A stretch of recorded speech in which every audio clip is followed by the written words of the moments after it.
এক ভাই আমাকে প্রশ্ন করেছে যে ভাই মালয়েশিয়াতে টুরিস্ট ভিসা গেলে কত টাকার মতো খরচ হতে পারেন।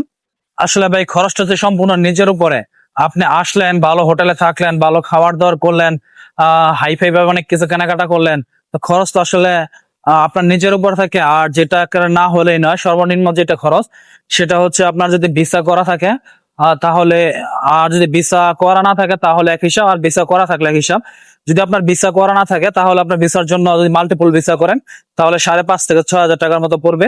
আর যদি আপনি এয়ার খরচ ধরেন তাহলে যদি আপনি কিছুদিন আগে থেকে টিকিট কেটে রাখেন তাহলে আপনার 35 থেকে 40-এর মধ্যে আপনার টিকিট কাটতে পারবেন, রিটার্ন টিকিট যাওয়া আসার।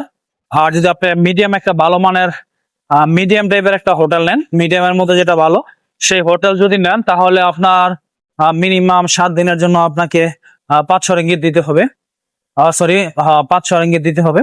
এই হচ্ছে খরচ। টোটাল মিলায় আপনার 60,000 টাকার মধ্যে আপনি কমপ্লিট করতে পারবেন। নর্মাল থাকা, নর্মাল খাওয়া আর নর্মাল ভাবে আসলে এই 60,000 টাকার মধ্যে আপনি হাফ ডাউন খরচের মধ্যে কমপ্লিট করতে পারবেন ইনশাল্লাহ।